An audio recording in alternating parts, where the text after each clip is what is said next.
Hello friends, कैसे हैं आप लोग।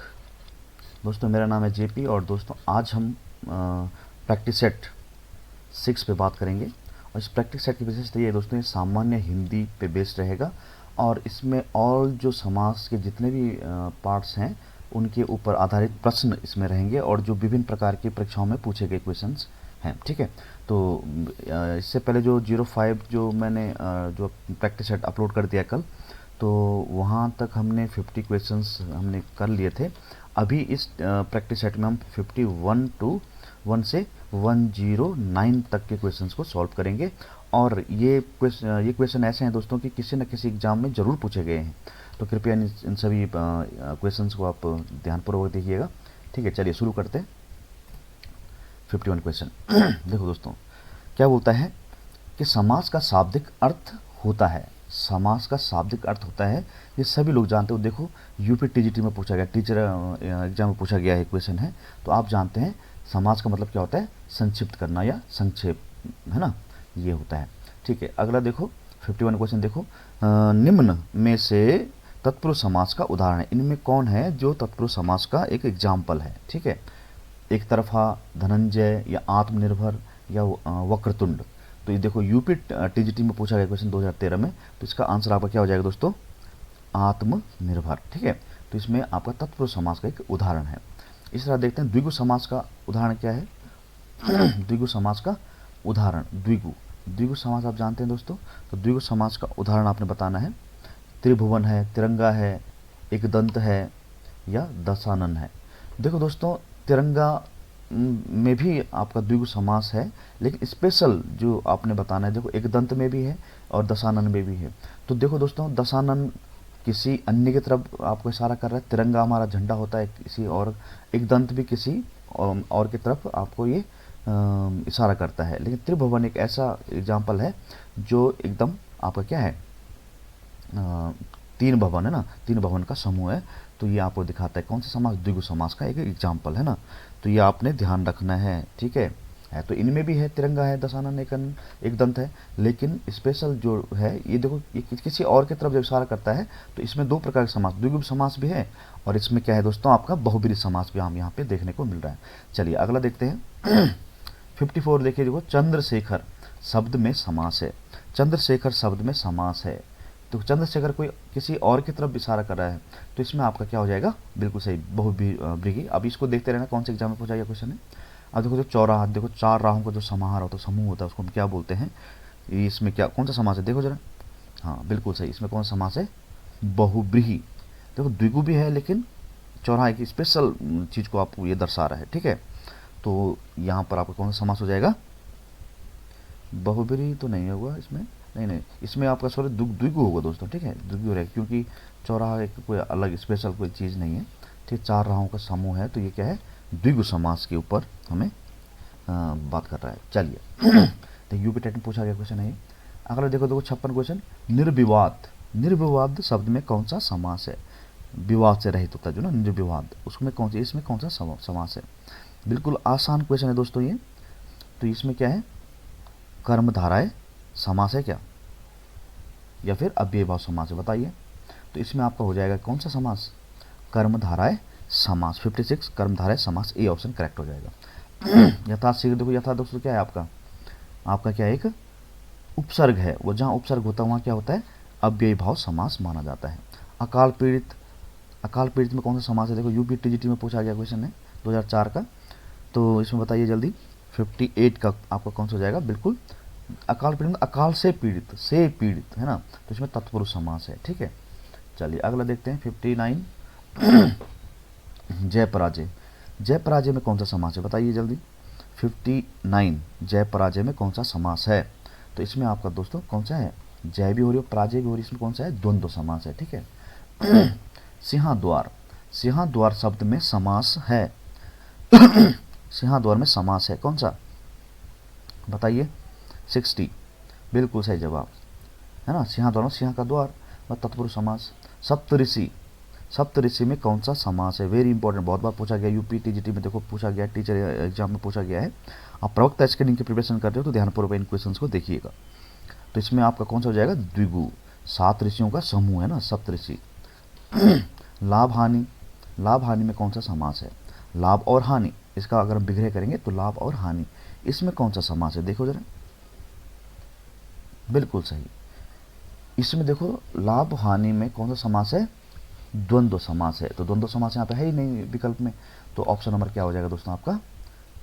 डी ऑप्शन यहाँ पर करेक्ट हो जाएगा। ठीक है, चलिए अब देखते हैं कोषगार, कोषकार, कोषकार में कौन सा समास है? कोषकार में कौन सा समास है बताना आपने 63। तो इसमें हो जाएगा दोस्तों बिल्कुल तत्पुरुष समास। नीलांबर, नीला है जो अंबर, नीलांबर 64 बिल्कुल सही। कौन सा हो जाएगा? देखो नीला अंबर जो नीले वस्त्र पहनता है या नीला वस्त्र धारण करता है उसको क्या बोलते हैं? किसी और की ओर इशारा करता है ना, तो क्या हो जाएगा आपका? बहुब्रीहि समास यहाँ पे माना जाएगा। देखो कत्तर ब्योंत बहुत ही इंपॉर्टेंट क्वेश्चन है दोस्तों, बहुत बार परीक्षाओं में पूछा जाता है ना। तो देखो कत्तर ब्योंत में कौन सा समास माना जाएगा? तो बिल्कुल सही, द्वंद्व समास। कौन सा समास माना जाएगा? द्वंद्व समास। 66 को देखिए, नीलोत्पलम, नीलोत्पलम में कौन सा समास है? तो नीलोत्पलम में कौन सा समास आपका? बिल्कुल सही, कर्मधारय। नीला है, नीला की बात कर रहा है इसमें ना, उत्पल कैसे है? नीला। देखो मन माना, मन से जिसे माना उसको क्या बोलते हैं? मन माना बोलते हैं। इसमें कौन सा समास माना जाएगा? 67 में, 67 में बिल्कुल सही आपका तत्पुरुष। मन से माना, मन माना मतलब मन से माना जिसको, तो से विभक्ति का प्रयोग हो रहा है ना, तो तत्पुरुष समास इसमें। तो अगर देखो नर भक्षी, नर को भक्षने वाला है, नर भक्षी इसको बोलते हैं हम लोग, तो नर भक्षी, इसमें कौन सा समास माना जाएगा? 68 में बिल्कुल सही, इसमें भी क्या आपका? तत्पुरुष समास ही माना जाएगा। ठीक है, अब इसमें बताओ धनंजय में कौन सा समास है? धनंजय 69, धनंजय में आपका हो जाएगा, धन से जो अजय है धनंजय, है ना, तो वो कुबेर माना जाता है इसको, है ना, तो आपका बहुब्रीहि समास इसमें माना जाएगा 69 में। 70 में देखो यथोचित, देखो यथो मतलब जैसा उचित हो, जैसा उचित हो, इसका विग्रह अगर करेंगे हम लोग तो क्या बोलेंगे? जैसा उचित हो वह। तो ये आप इसमें आपका क्या हो जाता है? यथा आपका क्या होता है? यथा जो होता है दोस्तों वो एक क्या होता है? उपसर्ग होता है। उपसर्ग कौन से समास में पाया जाता है? अव्ययी भाव समास में। देखो टीचर एग्जाम में सब पूछे गए क्वेश्चन है प्यारे भाइयों। ठीक है, भरपेट, भरपेट मतलब होता है पेट भर के, तो इसमें कौन सा समास है? 71, 71 बिल्कुल सही जवाब। इसमें कौन सा समास है? हाँ, अव्ययी भाव समास। भर एक उपसर्ग है दोस्तों, भरपेट, भरसक, है ना, भरपूर, तो इस तरह से। धनहीन, धन से हीन, इसमें कौन सा समास आप यहाँ पे देखते हैं? तो धन से हीन, धनहीन 72, 72 बताइए जल्दी। बिल्कुल सही जवाब, तत्पुरुष समास बढ़ जाइए, धन से हीन, धन से हीन है जो वही। त्रिलोचन, 3 है लोचन जिसके वहाँ, तो वह कौन होता है? तो बताओ त्रिलोचन। देखो द्विगु समास भी इसमें देखने को मिल रहा है, क्या कोई और है क्या इसका आंसर? देखो दोस्तों इसमें द्विगु समास भी है और बहुब्रीहि समास भी है ना, तो द्वंद्व या द्विगु ये तो है ही नहीं इसमें, तो कौन सा समास माना जाएगा इसमें? बहुब्रीहि समास माना जाए। आपको पता होना चाहिए दोस्तों, किसी एक शब्द में एक से अधिक समास पाए जा सकते हैं। ठीक है, एक से अधिक समास मिल सकते हैं आपको। ठीक है, तो ये बात आप जानते होंगे ना, क्योंकि आप प्रवक्ता स्केलिंग की प्रिपरेशन कर रहे हो तो आपने पूरी हिंदी पढ़ ली होगी अब तक, पूरा समास भी आपने कंप्लीट किया हुआ होगा। ठीक है, तो इसमें बहुब्रीहि समास है कैसे आप समझ गए। तो 74 का क्वेश्चन देखो, स्वर्गागत, स्वर्गागत 74, स्वर्गागत 74, स्वर्ग को गया हुआ, स्वर्ग को विभक्ति का प्रयोग हो गया, तो तत्पुरुष समास। विभक्तियों का प्रयोग होने का मतलब क्या प्यारे भाइयों? सीधा सीधा आपका समास कारक विभक्तियों का यूज हो रहा है। कमल नयन, कमल के समान है जिसके नयन, वह कौन है? तो बताओ कमल नयन कौन सा समास माना जाएगा? 75 बिल्कुल से, कर्मधारय है। कमल तो है लेकिन कैसा है? सॉरी, नयन तो है लेकिन कैसे? कमल के समान है जिसके नयन, तो उपमा हो रही है यहाँ पे, है ना। तो यहाँ पे क्या है आपका? विशेषण और विशेष्य जहाँ पे होता है वहाँ पे आपका कौन सा माना जाता है? बिल्कुल सही जवाब। देखो यूपी बीएड में पूछा गया क्वेश्चन है, यथा समय, देखो समय के अनुसार, यथा आपका उपसर्ग है तो आप तुरंत आप इसको बोलो क्या? अव्ययी भाव समास। अगर हम 77 की बात करें तो पुस्तकालय में क्या? पुस्तक के लिए आलय, पुस्तक के लिए आलय मतलब पुस्तक के लिए घर, है ना, तो 77 में आपका बिल्कुल सही हो जाएगा आपका कौन सा? पुस्तक के लिए आलय। तो ये के लिए ये सब क्या है? कारक विभक्तियाँ हैं, और कारक विभक्तियों का इस्तेमाल हम किस में करते हैं प्यारे भाइयों? तत्पुरुष समास। ठीक है, अष्टाध्यायी, 8 या अष्ट अध्यायों का समूह, ये किसमें कौन सा समास आप मानते हैं? 78।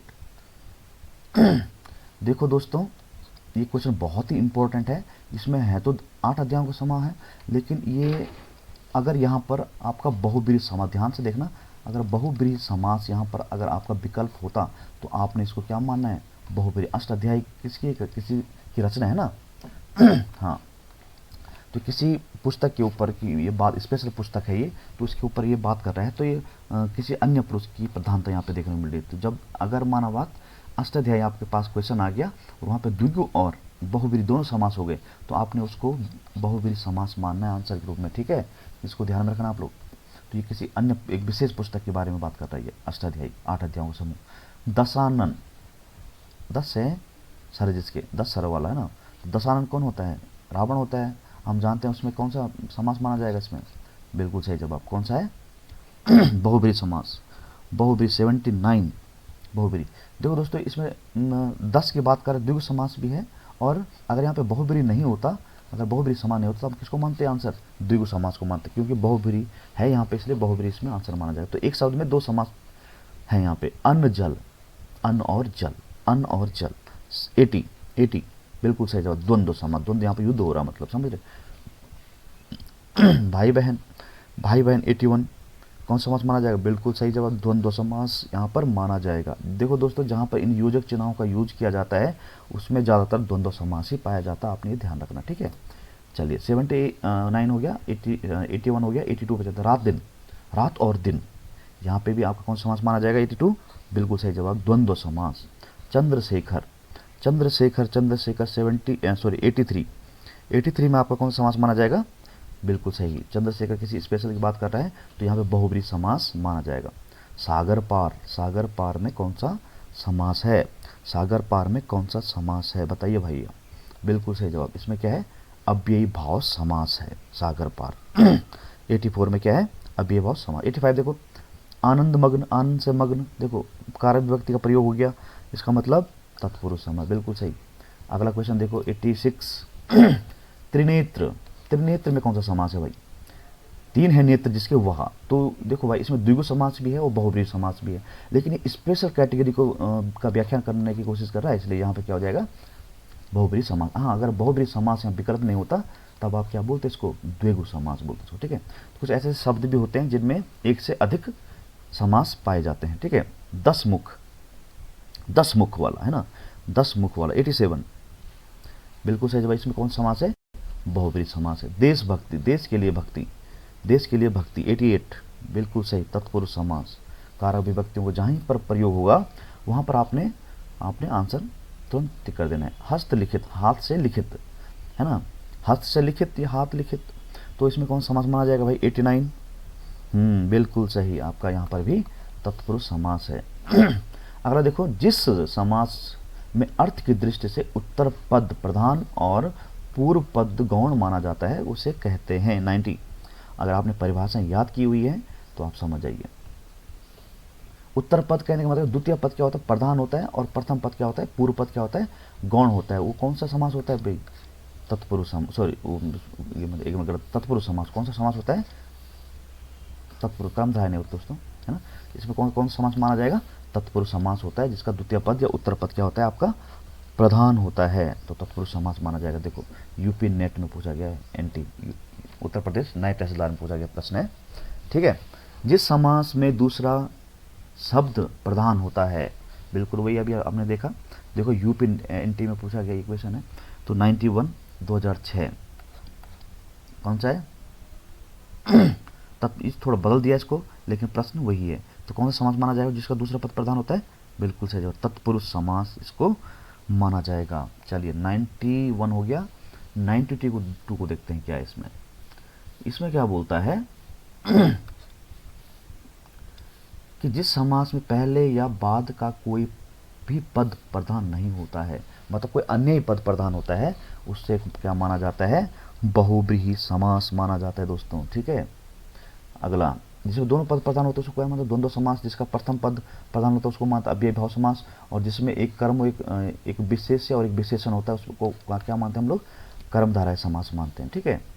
चलिए, तो इसका आंसर क्या है? अब मैंने बहुत जगह टिक मार दिया। इसका आंसर क्या है? क्या बोलता है? जिसका पूर्व पद और उत्तर पद कोई प्रधान है तो उसको हम मानते हैं कौन सा? कोई अन्य पद प्रधान होता है, बहुब्रीहि समास। जिस समास में दोनों ही पद प्रधान हो उसे क्या कहते हैं? बिल्कुल सही जवाब, द्वंद्व समास। कौन समास? द्वंद्व समास माना जाता है उसको। जिसमें पहला शब्द विशेषण हो और दूसरा शब्द क्या हो? विशेष्य हो उसको क्या मानते हैं हम लोग? बिल्कुल सही जवाब मैंने बताया था, कर्मधारय समास। देखो यूपीएसडीआई में पूछा गया क्वेश्चन है। तो ये हो गया हमारे कौन से कितने क्वेश्चन? 94। अब चलते हैं 95 क्वेश्चन क्या है, ठीक है। देखो वज्र पानी, वज्र है पानी में जिसके वह, स्पेशल व्यक्ति स्पेशल कैटेगरी के ऊपर ये बात करने की कोशिश करता है। दैट मीन्स न पहला पद प्रधान न अंतिम पद प्रधान, सीधा सीधा कौन से अन्य पद प्रधान, तीसरा पद प्रधान। तो बहुब्रीहि समास यहाँ पर देखने को मिलेगा। चलिए, निम्नलिखित शब्दों में से कौन सा शब्द बहुब्रीहि समास का उदाहरण है? तो बहुब्रीहि समास का जो उदाहरण है उसको हमने यहाँ पे ढूंढना है, पहचानना है। देखो यूपीएसडीआई में पूछा गया क्वेश्चन है।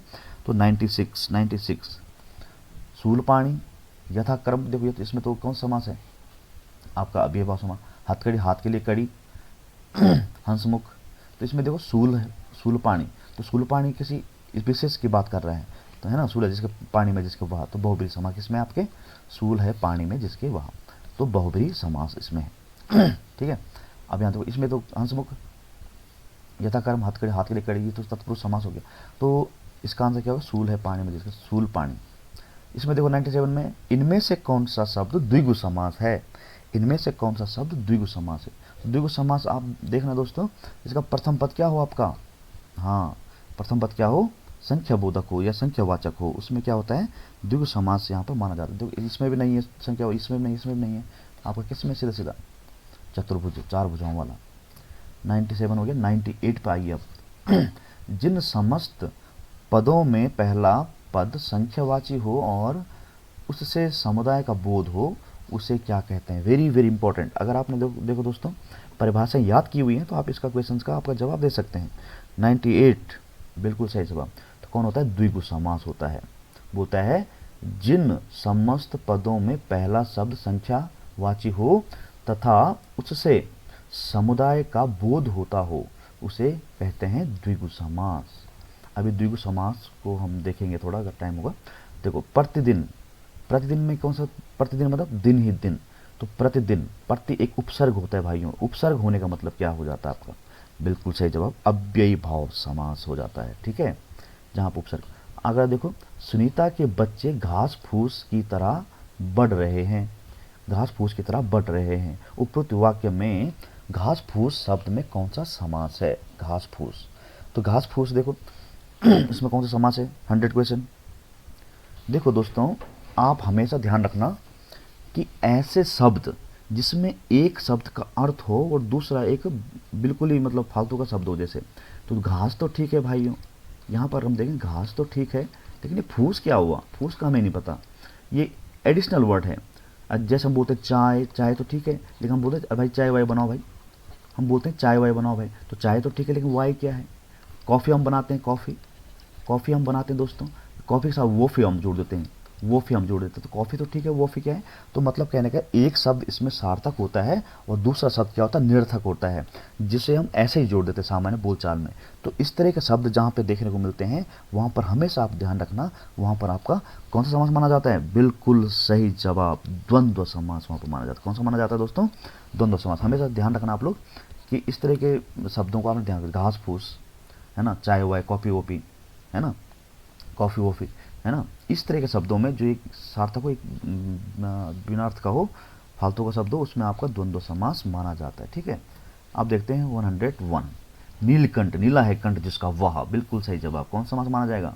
देखो कंठ तो है उसके पास, लेकिन कैसा है? नीला है। ठीक है, जो यहाँ पे कर्म धाराई समास भी है इसमें दोस्तों, और इसमें क्या है? बहुब्रीहि समास भी है। अब बताओ इसमें क्या आंसर माना जाएगा? क्या माना जाएगा? बिल्कुल करंट, करेक्ट। कैसा है?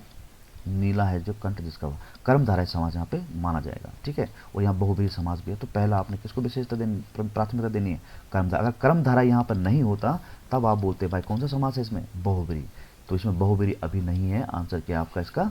कर्मधारय। कमल नयन, नयन नयन है लेकिन कैसे? कमल के समान। अच्छा, इसका विग्रह करना है भाई हमने, तो कमल के नयन नहीं, बिल्कुल गलत।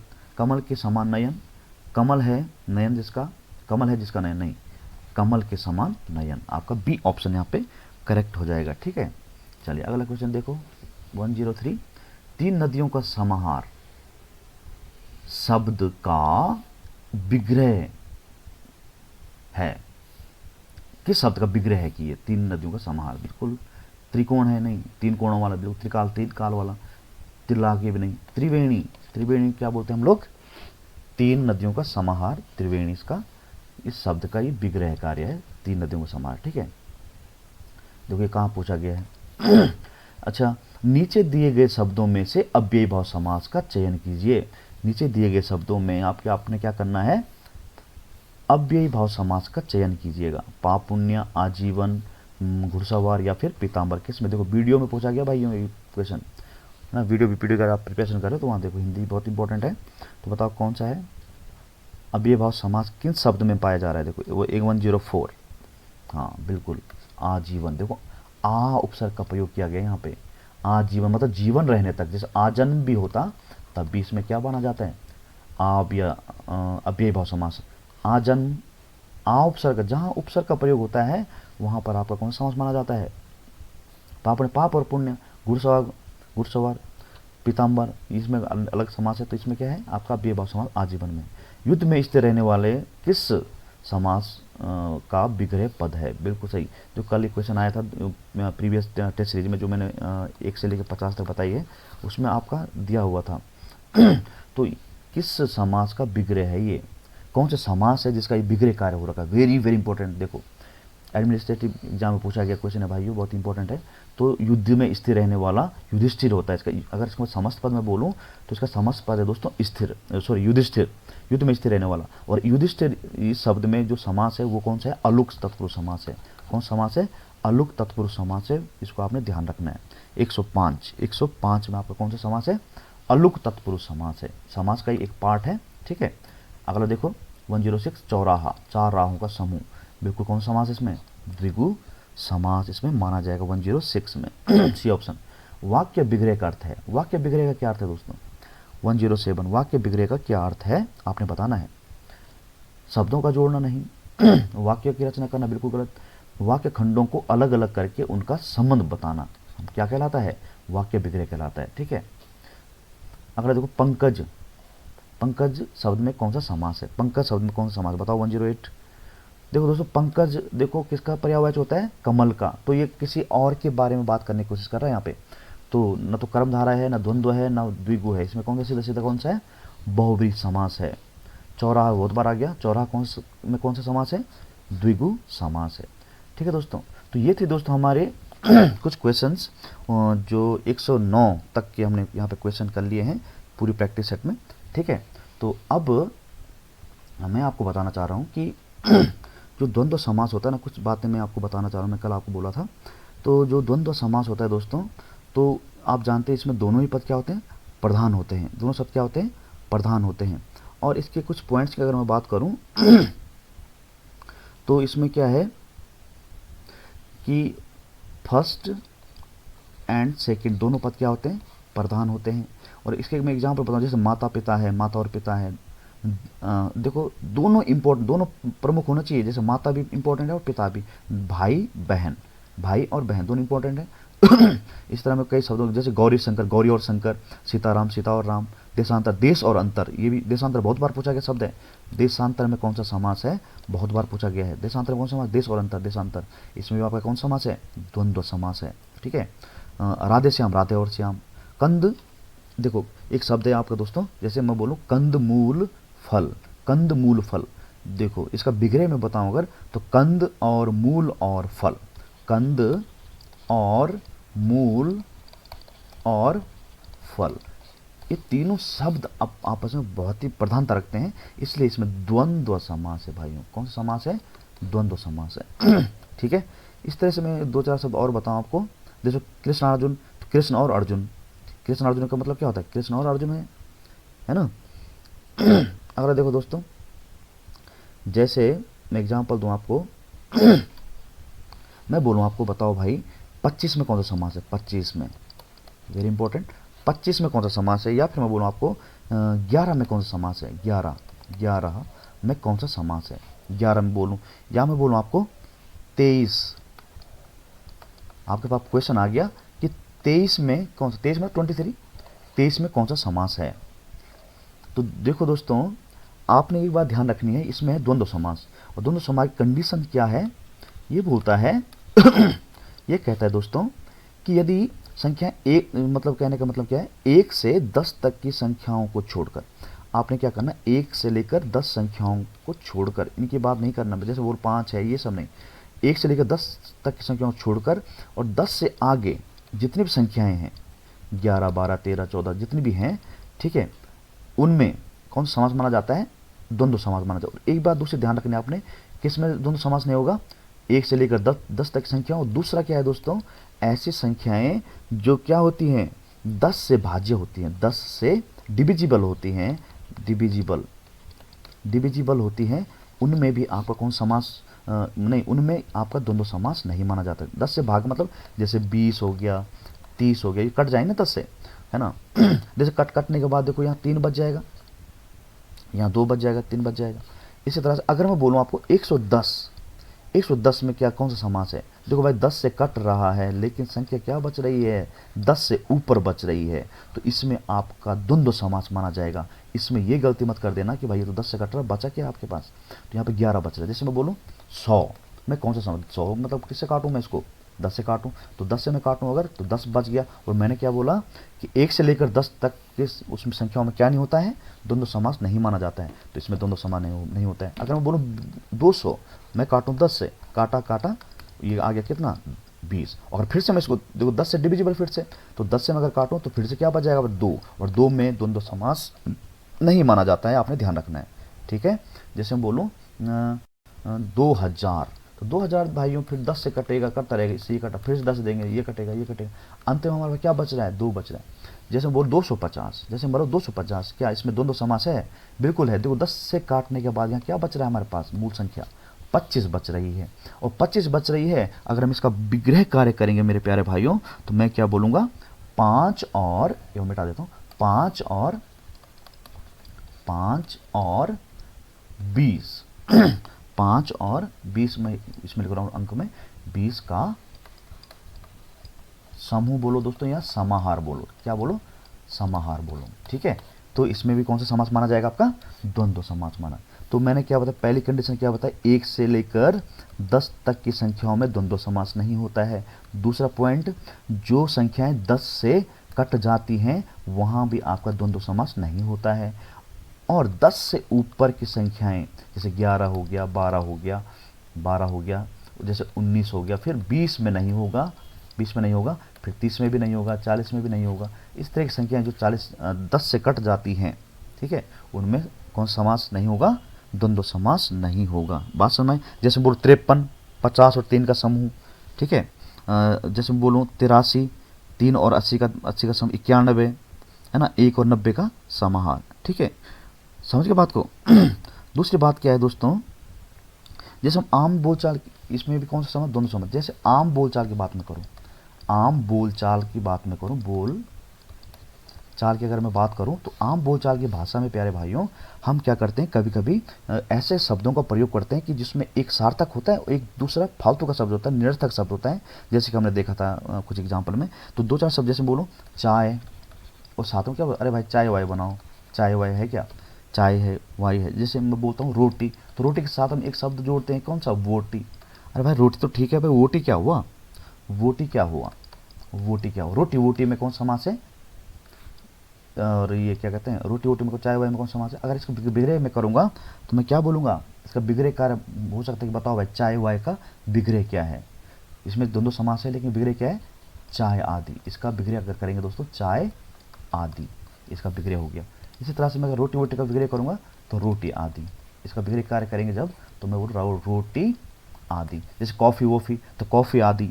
दूध, तो ठीक है, दूध, और साथ में क्या बोलते हैं इसको, वूद बोल देते हैं।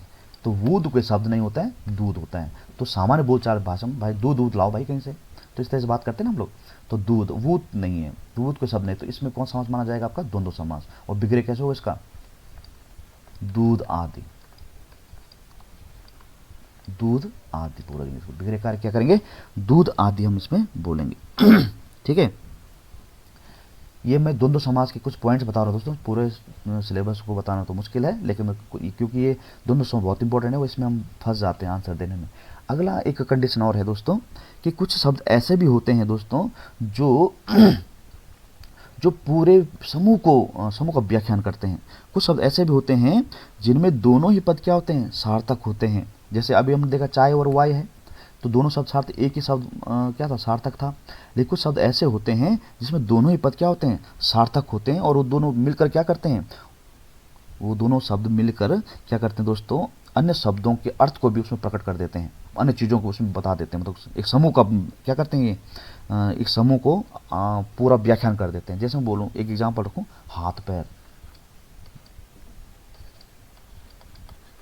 हाथ और पैर में बोलूँ, देखो दोस्तों दोनों क्या हैं, सार्थक से, हाथ भी होता है शब्द और पैर भी होता है। लेकिन ये हाथ पैर में बोलूँ अगर, तो हाथ पैर ये क्या कर रहा है, पूरे शरीर का व्याख्यान कर रहा है। हाथ पैर तो है, हाथ पैर के साथ क्या होते हैं, बहुत सारी चीज़ें होती है, सर है, पाँव हैं, बहुत सारी चीज़ें हैं। तो पूरे समूह, पूरे उस ग्रुप का व्याख्यान करने की कोशिश कर रहे हैं। तो मैं इसको अगर बिगड़े कार्य करूँ तो मैं क्या बोलूँ, हाथ पैर आदि। हाथ पैर तो है लेकिन उसके साथ और कुछ भी है, तो ये पूरे उसका व्याख्यान करता है। जैसे मैं बोलूँ अगर दाल रोटी, देखो दाल भी पूरा सब, देखो अगर मैं इसमें दाल वाल लगा दूं तो ये सार्थक हो जाएगा और दूसरा क्या हो जाएगा, निर्थक। तो दोनों समास है। अब मैं बोलूँ दाल रोटी, क्या बोल रहा हूँ, दाल रोटी। तो दाल रोटी से हम क्या समझते हैं, ये खाना है ना, एक प्रकार का खाना है। भाई दाल रोटी लाइए, तो दाल रोटी लाने का मतलब ये नहीं दोस्तों वो दाल देगा और रोटी देगा आपको, वो सब सब्जी भी देगा, उसमें घी भी डाल देगा, अचार भी डालेगा, बहुत सारी चीज़ें डाल देगा। तो खाने का पूरे समूह को क्या कर रहा है, ये व्याख्यान कर रहा है। तो मतलब दाल बिगड़े क्या हो जाएगा, दाल रोटी आदि।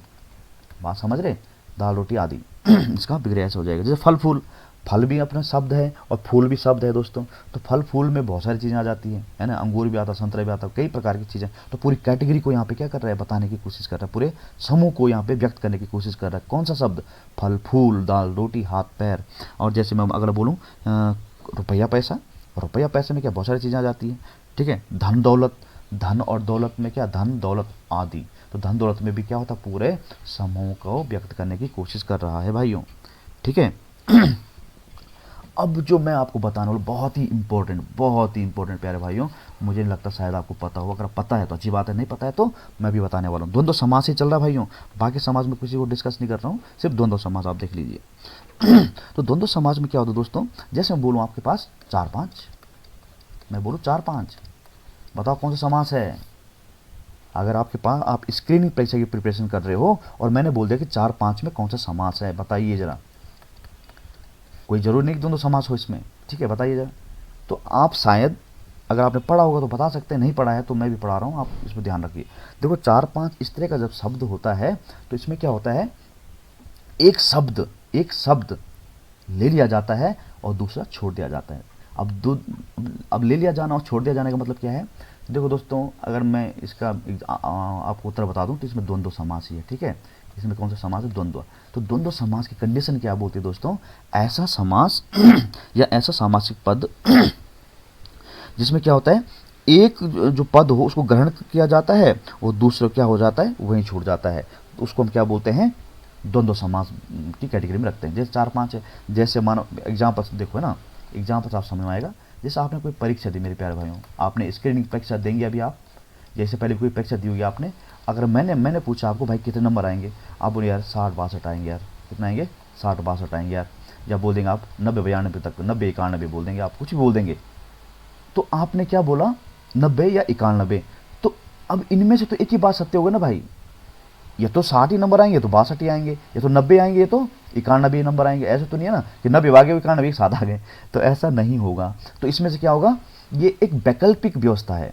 दोनों समास में क्या होता है, वैकल्पिक व्यवस्था, मतलब एक समास ले लिया जाएगा, एक मतलब एक पद प्रयुक्त किया जाएगा और दूसरा पद छूट जाएगा। जैसे 4-5 में क्या करेंगे हम लोग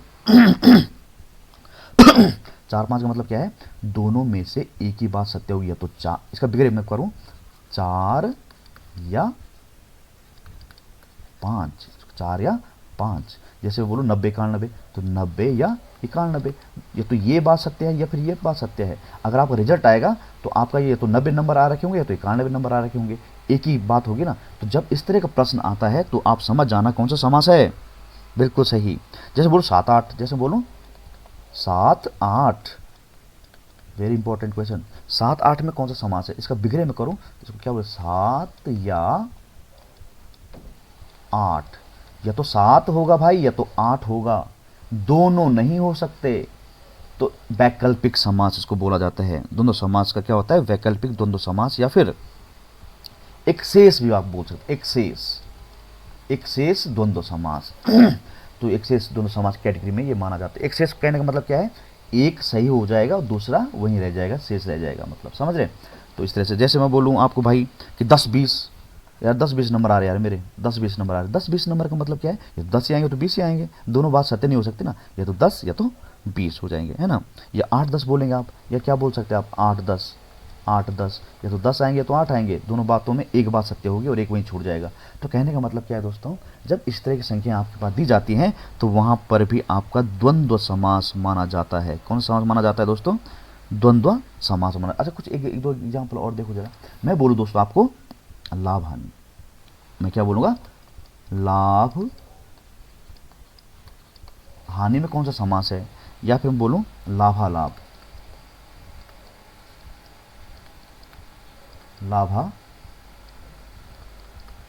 लाभालाभ में कौन सा समास है? या मैं बोलूँ सुख दुख, सुख दुख में कौन सा समास है? ये एक ही रेखे के अंदर है भाइयों हैं, सुख दुख में। या मैं बोलूँ साग पात, साग पात में कौन सा समास है? साग पात में कौन सा समास है भाई? देखो भाइयों, इसमें भी आपका द्वंद्व समास है। इसमें भी क्या है? द्वंद्व समास है। देखो भाई, जो चीज़ें एक साथ नहीं हो सकती हैं, ये बात ध्यान रखना आपने, जो चीज़ें एक साथ नहीं हो सकती हैं उनमें से कोई एक ही चीज़ हो सकती है, एक ही घटना घटित हो सकती है। ऐसी स्थिति, ऐसी परिस्थिति, ऐसे शब्दों में आपका हमेशा द्वंद्व समास माना जाएगा। ठीक है, देखो भाई, ये तो लाभ होगा या तो हानि होगा, दोनों चीज़ एक साथ कैसे हो जाएंगी?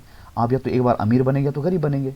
तो या तो आप अमीर होंगे या तो गरीब होंगे। अब ऐसा नहीं यार, मैं अमीर गरीब हूँ, मैं अमीर गरीब हूँ, तो ऐसा नहीं बोल सकते ना आप, ऐसा आप नहीं बोल सकते। आप कोई बिजनेस कर रहे हो, आप बोलेंगे भाई यार मुझे लाभ हानि हो गया, तो लाभ हानि नहीं हो गया ना, एक साथ बताइए, तो लाभ हो गया तो हानि होगा।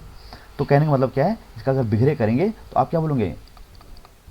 लाभ या हानि। क्या बोलेंगे प्यारे भाइयों? लाभ या हानि। ये भी वही हो गया, लाभालाभ, लाभ या अलाभ। अलाभ मतलब क्या होता है? जिसमें लाभ नहीं होता, मतलब हानि। सुख दुख, या तो सुख ही होगा दोस्तों या तो दुख होगा। आप बीमार पड़े हैं और पूछे कोई भाई क्या हाल है तेरे, भाई सुख दुख है यार। अब सुख दुख क्या हुआ? ये तो सुख है या तो दुख में है।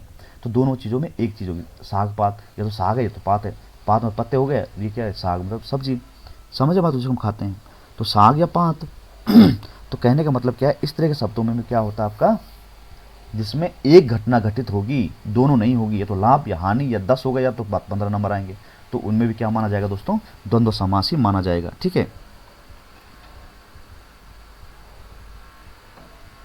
अगला जैसे कभी कभी क्या होता है, एक सिंगल शब्द पूछ दिया जाता है और बोलता बताओ भाई इसमें कौन सा समास है, तो द्वंद्व समास माना। जैसे मैं बोलूं बच्चे, बच्चे शब्द में कौन सा समास है? तो बच्चे शब्द में देखो, बच्चे बच्चों में क्या होता है दोस्तों? बच्चा और बच्चे दोनों होते हैं। एक बच्चा होगा और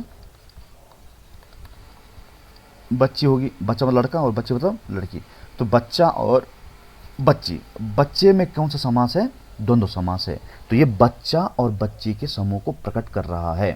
ठीक है, तो जब इस तरह का सिंगल शब्द किसी कैटेगरी के लिए यूज होता है तो उसमें कौन सा समास माना जाएगा? आपका द्वंद्व समास माना जाएगा। तो ये था दोस्तों आपका द्वंद्व समास। ये कौन सा था दोस्तों? आपका द्वंद्व समास। ठीक है, ये बहुत ही इंपॉर्टेंट मैंने आपको बताया है, क्योंकि इसमें कन्फ्यूजन की स्थिति बनी रहती है। तो मैंने सोचा आपको क्यों ना इसके बारे में थोड़ा बता दिया जाए, क्योंकि आपका 21 मार्च को एग्ज़ाम होने वाला है। 21 मार्च को जो एग्ज़ाम होने वाला है उसकी दृष्टि से ये बहुत ही इंपॉर्टेंट है। पूछा जाएगा लाभालाभ में कौन सा समास है भाई, है ना, सुख दुख में कौन सा समास है, तो क्या कीजिएगा वहाँ पे?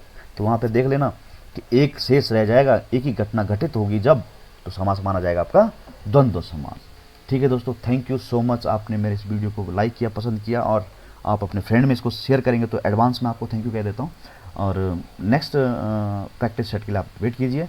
तब तक के लिए धन्यवाद, और आपको एडवांस में दोस्तों गुड लक। ठीक है, थैंक यू सो मच।